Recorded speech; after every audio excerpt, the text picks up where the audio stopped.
We have risen from the ashes to school the masses. Hello, everyone. Welcome to episode 427. I remember 427 of the Scholars of Wrestling show. I am your new Scholars of Wrestling heavyweight champion of the world, your OG undisputed scholar, Scholar Tarek. And joining me is my tag partner in crime, the undisputed scholar, Scholar Brian. Hello, Brian. How are you this week? Feeling pretty good considering that the belt is finally back home in the Undisputed Scholars where it belongs. Oh, And if it can't absolutely. and if it can't be me, I'm glad it's you. Hey, same here. When it comes to either of us having the title, I don't care. It's with the undisputed scholars where it belongs, and it does feel good to have Goldie back on my shoulders just to continue showing our reign of dominance. I mean, when it comes to the predictions, you had a perfect card for All Out, so and I Mm. won the belt. So Sunday night was just all out undisputed. And it's a good show when you're going along with it and you actually forget that you're throwing a perfect card when I need to be told afterwards that It's a good I had a perfect card. That's how you know how good the show was because I didn't figure out I had a perfect card until what was it, about a half hour after the show? roughly, yeah. And it's mainly just coming from the guy who's leading the predictions, and I'm just like, okay, I gotta make sure I keep my league going. I gotta win this for the undisputed scholars, for the undisputed scholars, and we both win big And on that night, and it is just so good that indeed, not even just we took control of Sunday, we're taking control of the show right now, just you and me tonight. exactly. Uh, over, Circumstances did not allow everyone to be here, so we're staging a hostile takeover. Oh, there's And no better way. and the undisputed scholars dominated the weekend, the past 2 weeks, I guess you could say. and Yeah, then very much. and and now it's apropos that we go into said weekend undisputed scholar style. Ah, very much, very much. Welcome home, Goldie. Welcome home. We'll get you soon, Charles, and we'll just be just bathed in all the gold of the on Scholars of Wrestling. Indeed. Again, it doesn't matter which one of us has it as long as we have the gold. With that said, yes, we are just well, we came off the week following WWE Payback and AEW All Out, just nonstop wrestling weekend last weekend, and it was just great shows all around. Granted, I didn't see All Out live. I had to watch highlights afterwards. You, on the other hand, watched the show live, so you have a much better view All Out of that show. But we'll talk about All Out a little later. Let's go in order of the wrestling weekend and give a quick discussion on WWE Payback and the aftermath following it, which it happens on Monday Raw and Friday's SmackDown. So overall, what did you think of WWE Payback? I will say that outside of two matches, this was probably the weakest WWE PLE of the year Hmm. for me. I can honestly say that. Becky Lynch versus Trish Stratus overperformed. Uh, th- th- uh, that that was fantastic. I, d- I didn't expect a whole lot from that match, and I should have known better because while the feud itself was was overlong and needed to end, and it didn't really go anywhere. The final match, the the final match should have been what the entire feud was. This is the match they should have had at SummerSlam Hmm. when they should have blown this off in the first place. But but the fact that they went out there, opened the show, and killed it, it was very close to being match of the night for me. It was that good. And the fact that they were bringing out old school finishers for women in the past. They brought out the Widow's Peak, and Becky Lynch did the Twist of Fate. Very, very good callback. Yes. So so it's like that had everything you could have wanted. And then of course the street fight was just mayhem. And Rhea Ripley spearing Kevin Owens. Like I think that Rhea Ripley is our next uh women's male belt champion. I can see her going for male gold WWE style at some point because she put Kevin Owens through the barricade. I'm like that. I loved every minute of it. Should have known Judgment Day was gonna take it. That's it.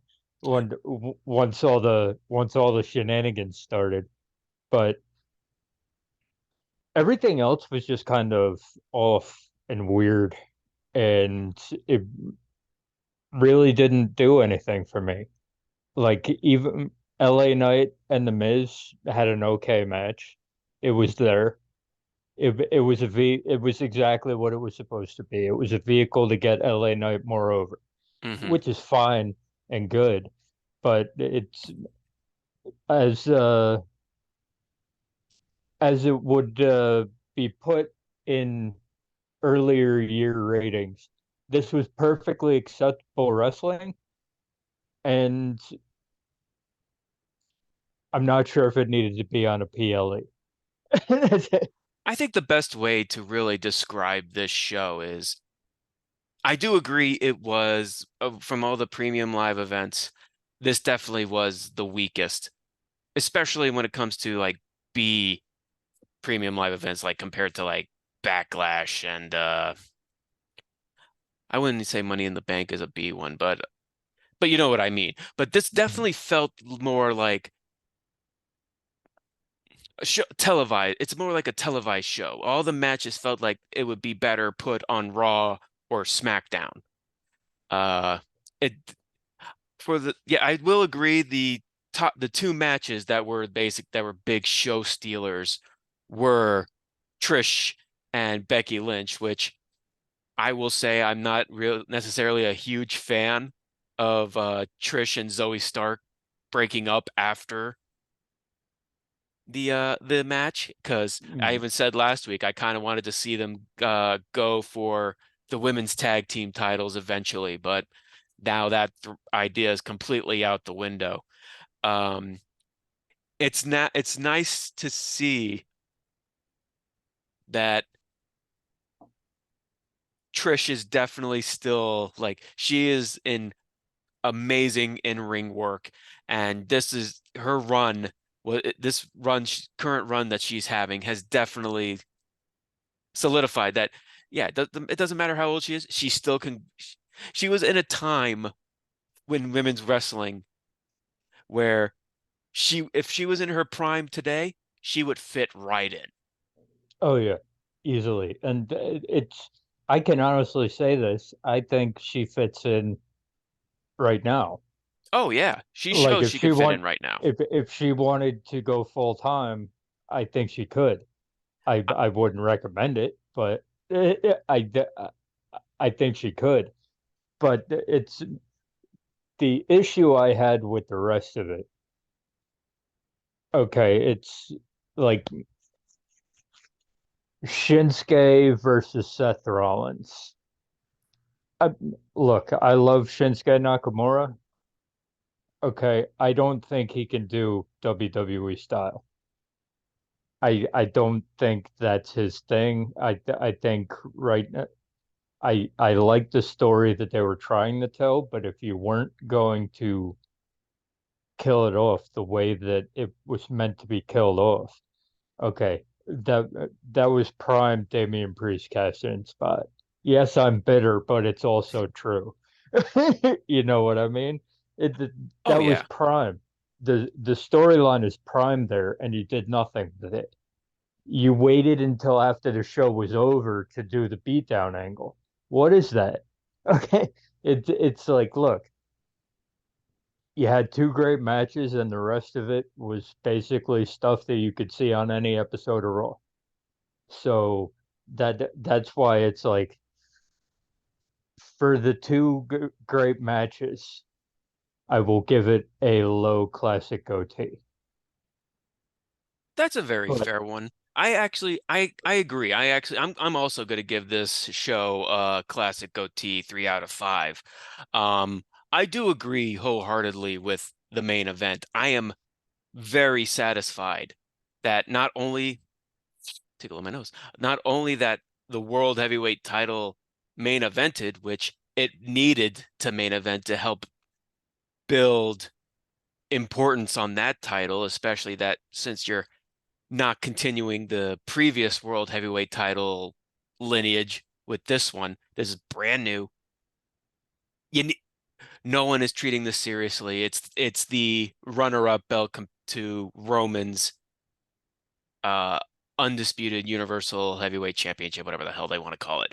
But yeah, it needed to main event, and it's just very satisfying to see Shinsuke in said main event. But I do agree this match could have been a lot. These guys could have been put on a better told wrestling match.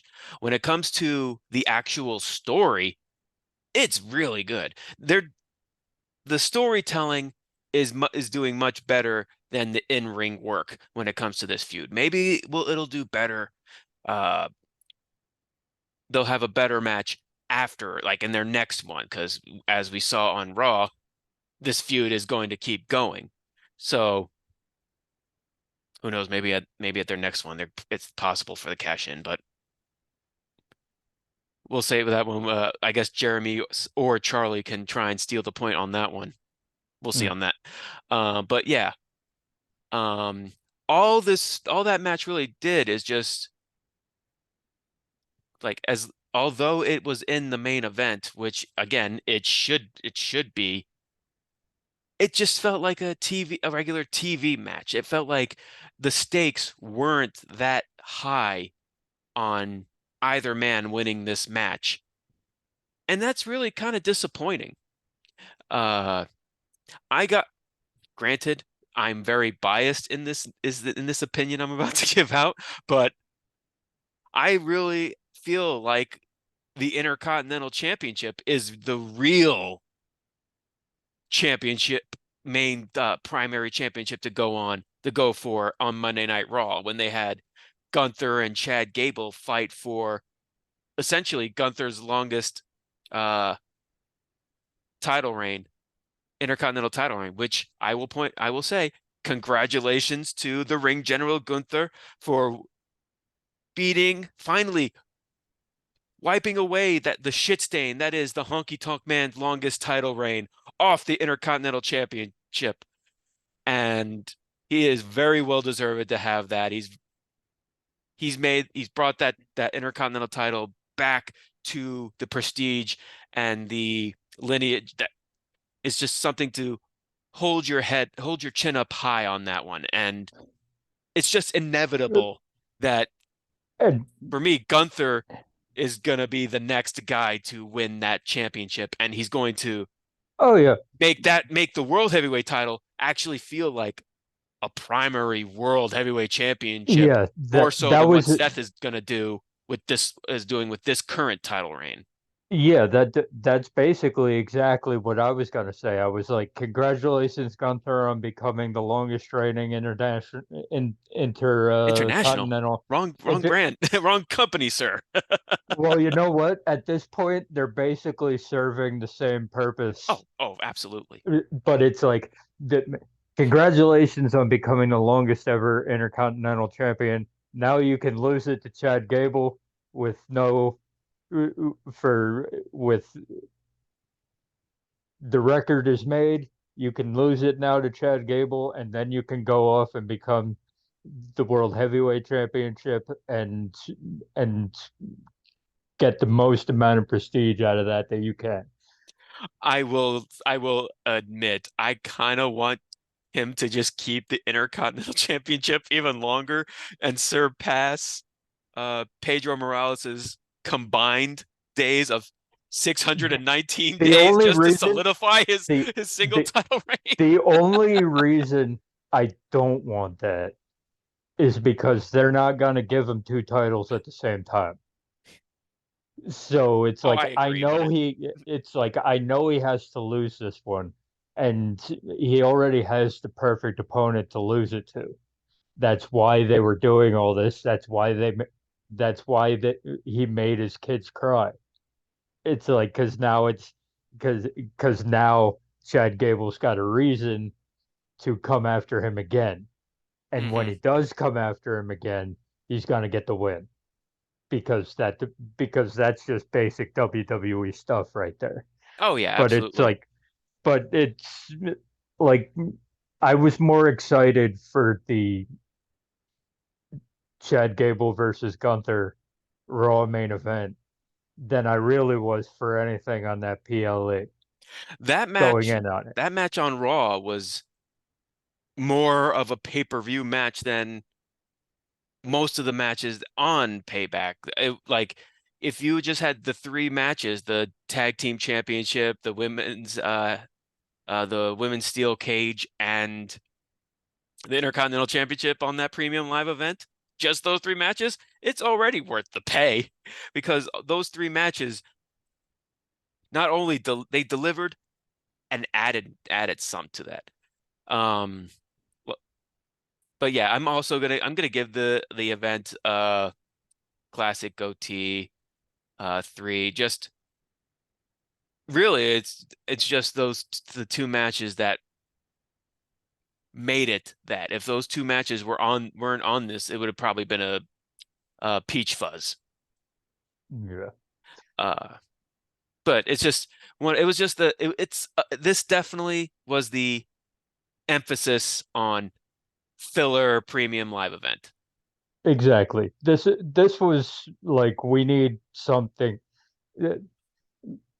I hate to bring up this because people get all precious about it, but I feel like this was they put a PLE here because they knew AEW was doing two shows and they wanted to put something in the mix as well. But it's I think we can move on hmm now because the better I think the best out of all three shows, including All In. I think All Out was the best of the three because once again, because of what happened at All In and the news that came out on Saturday, day of payback, that CM Punk was fired from the company. Okay, AEW performs best when its back is against the wall. Yeah. Okay, everybody had a chip on their shoulder. Everybody went out there with something to prove, and three stars were made on that night, even though two of them didn't win. Oh yeah, very very much so. Let's go ahead and that's since we're pretty much starting the transition to All In. Let's just go ahead and just give the overall thoughts on just the show itself. Like I said earlier, I only had to watch the highlights because I didn't get to watch the event live. You did. So saying it was the best of all three shows, what would you give a facial hair rating on that one? Oh, easy go face. Easy go. Easy. Easy, like not even thinking about it off the top of my head. It's like you had every match meant something. Every match built people up. Okay, Miro versus Hobbs, the meat, the meat chance. Oh my The God. okay. People were going into this thinking that Chicago was going to try to take over the show. They did, but not in the way that people thought But that they were like going they to. did, but in the good sense of taking over the sh they were Yeah, basically I like mean, how Money in the Bank was, how um uh Backlash was, and the WWE Premium Live events where it's overseas and it's actually crowds who will actually get in on the entire show. And that's yeah, I what mean, the the only Chicago time, crowd was. yeah, it's like the only time the elephant in the room was brought out was, of course, during the Young Bucks match. But but Nick Jackson does a couple flips, and the crowd's right back into it on right back into it, and we've moved on. Yeah, It's like, that's very good. It's like, oh yeah, yeah, fans, you're gonna try and take over this match. You're gonna try and hijack this match. Well, don't worry. We're gonna get you actually get you invested in what we're doing, and that's exactly what they did. They told the crowd to don't hijack this. We're gonna give you some good shit. We're not just gonna give you some generic what was it, Randy Orton and versus Sheamus that won Raw oh yeah, after Mania where yeah, the crowd yeah. took over and they just kind of gave up. They were just going through the motions. No. FTR and the Bucks and uh Bullet Bullet Club Gold. Club Gold. They They got they they got the crowd back into it because it's like they did the token thing to try to get because it's like everybody loves Hangman. Nobody tried to take over his battle royal, and Kenny it was Omega his is battle royal. and Kenny Omega is Kenny Omega. Kenny Omega's bulletproof. No one's gonna try to flex on that dude. But it's like the Young Bucks came out and CM Punk fans started trying to do their thing, and then Nick Jackson was like, "I've got this." Did a I couple flips, and then the story of that match took over, and it got everybody back on board. But the story of this pay-per-view was the beginning of the build of superstars that were unable to be built the this is the problem I have with CM Punk's tenure in AEW. Okay, when he was around, nobody can deny this. Okay, was when the booking of the company was the weakest. mhm. Okay, when he was in the ring, okay, everything was booked around him. Okay, Darby Allin was rising to the top. Okay, he had that match with CM Punk, and then where did he go? He was with Sting doing novelty matches and with randoms.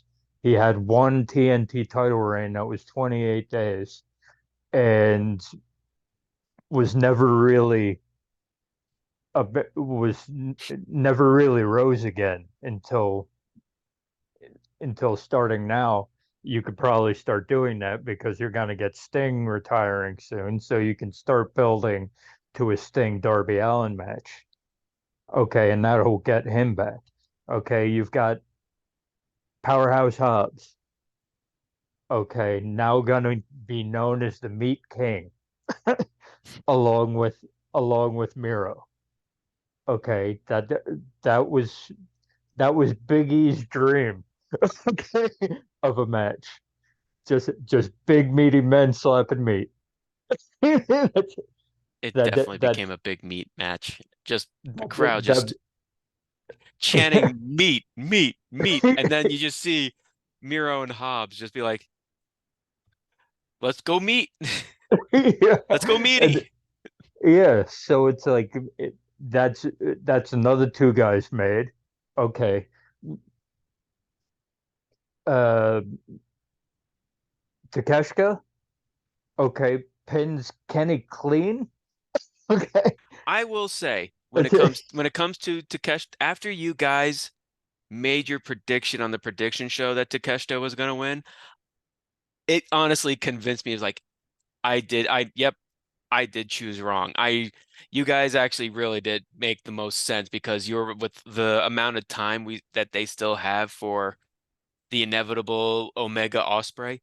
Takeshita really needed to win more.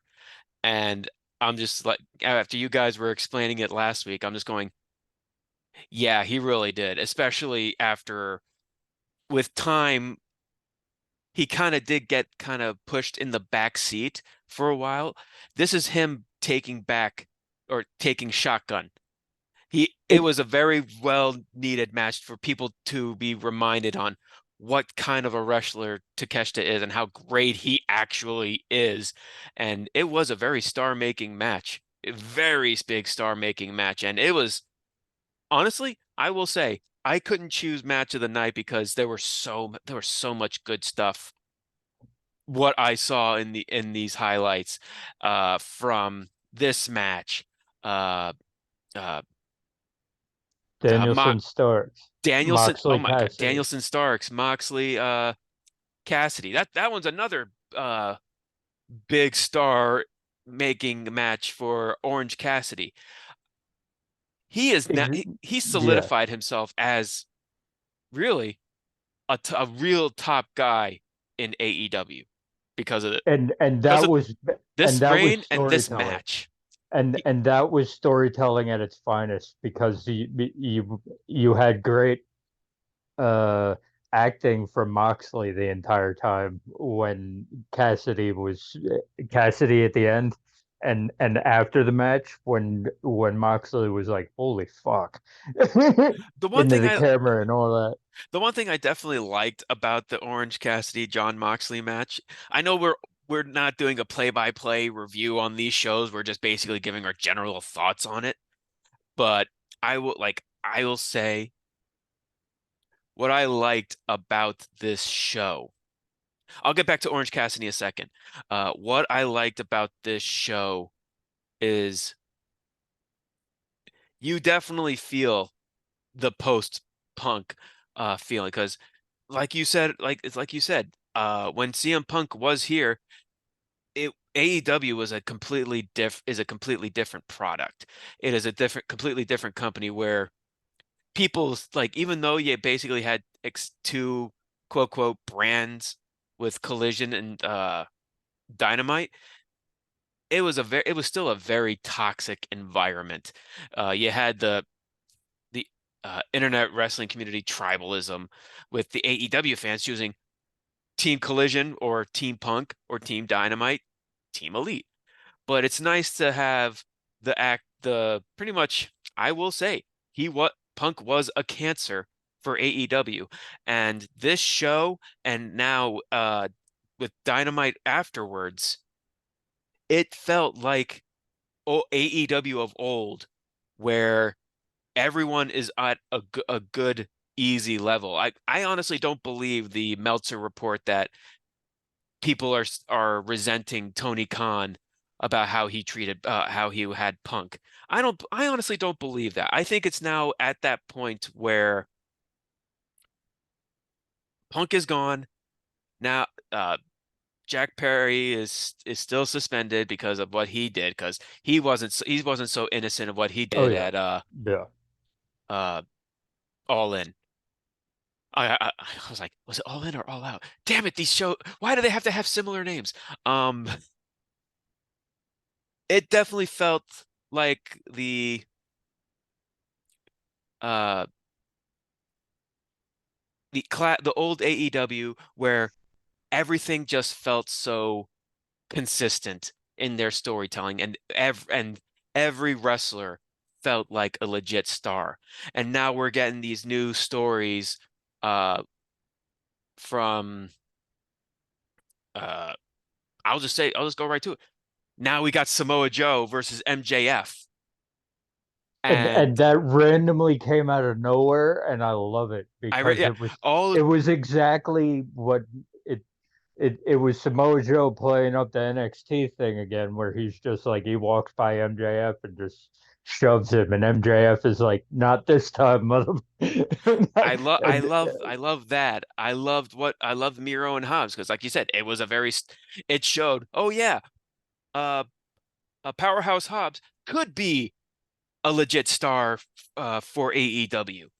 And who knows if Lana if the rumors are true, if Lana is gonna stay around or if this is just a one-time appearance. Who knows? I don't think it's a one-time appearance, but it's not like a long-term contract. But it start for me, the big thing of this show was that you got people over in different ways. Okay, you got Powerhouse Hobbs over and Miro over through crowd chants. Okay, you got Takeshita over by getting a clean win over Teflon Kenny. Okay, Kenny could lose out for the rest of the year and still be Kenny Omega. Hmm. But it's like, and you had Starks and you had Starks and Cassidy get put over in different ways in a loss. Like you could say that Starks got the Stone Cold push because he passed out the same way that Stone Cold did in Bret Hart's hold with the Uh, blood and to all be fair, that. I kind of would say Starks is kind of worse because he was legit choked out. I mean, look, Well, the yeah, man was like no, purple. but I'm just doing like I the know what you mean, comparisons that but like, mhm. and then you got the Cassidy Moxley. I would equate that to the Undertaker Jeff Hardy ladder match, where the Undertaker beats the shit out of Jeff Hardy. Jeff Hardy comes in with with a flurry at the end, where it looks where you believe the dude can win. Okay, he doesn't, but he gets the respect and the wow from the higher up. So it's like that was what this show was. Everyone's back was up against the wall. Everyone had a chip on their shoulder, and everyone wrestled like it. Like there was no filler on this show. There was no bathroom break match on this show. Like everything on this show happened for a reason. Everything was good. And we have a bunch of legit title contenders coming out of this show, which is what you expect from basically what could be considered a B card. And that's the thing that was really going against this show is that on the card itself on paper looks good, but the build was very lackluster, and you're The just build thinking, had a week. The and build had a week, maybe two. and it just That's had it. that thing where the card, yeah, had a very weak build, very short timed build, but it just shows that AEW is more than capable of still putting on great stuff, great storytelling in the ring, great character work in each match, and each were very, very different from each other. And yeah, it put on all around full circle great show, and great show, great back to AEW Prime pre-Punk return. And yeah, I'm gonna go with you. From what I saw, I'm also gonna give this show a goat face. I am now completely invested on what's going on. It's nice to have a nice one world champion instead of the inevitable two world champions fighting each other. It I love MJF, but I really want Samoa Joe to win the world title. Yeah, Oh, it's not gonna happen, it's but not going to happen, but my God, do I want it to happen. I want Joe to be a world champion, so another world champion, as much as him having the TV championship is great for him. I just want that AEW championship to just be sitting on his shoulder. Uh, but that's just that. I'm now I'm happy that Adam Page is back on TV. I can't wait to see his feud with Swerve. Uh, Swerve went off, and I love it. oh yeah, I just still poor Keith Lee. That's of that. We'll never get that Swerve Keith Lee feud, or match, and Keith Lee is now just stuck in a tag team with uh Dustin. But whatever. But in the end, we had 2 weeks of historic making wrestling and just all around great wrestling and really kind of great passing of the guard when it comes to payback with Judgment Day really taking the center of being the real focal point, being the real centerpiece of WWE television now that they could show up on all three shows. Yep, And it's just continuing to solidify it is such a good time to be a wrestling fan, and I just love every second of it. exactly. That's it. Stop going between WWE and AEW. Stop tribalism and just realize we're in a boom period right now where all the wrestling is at your fingertips. Hmm. Embrace it.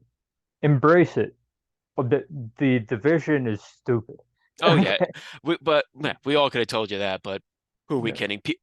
People are dumb, and there's still going to be tribalism. The best thing to do is just exactly. ignore that stupidity and just enjoy the wrestling what we have. Exactly. And that is our thoughts on pretty much the double wrestling weekend. And now we want to hear what you the listening, viewing audience, whatever, think. What did you think of All Out? What did you think of All In? What did you think of Payback? Which one of the three shows was your favorite? Where do you want to see these people go in their storylines, both WWE and AEW? Be sure to like our video. Be sure to subscribe to our channel. Be sure to find our link tree down below for pretty much everything that we have, our Spotify, etc. Um, be sure to follow us on any social media, I guess it's specifically on Twitter, at Scholars OW. You can find me, your reigning uh, Scholars of Wrestling heavyweight champion, at the Avataric. Brian, where can they find you? You can find me taking a break from being said champion, considering I've had it most of the last 2 years, at Atomic Beanpole.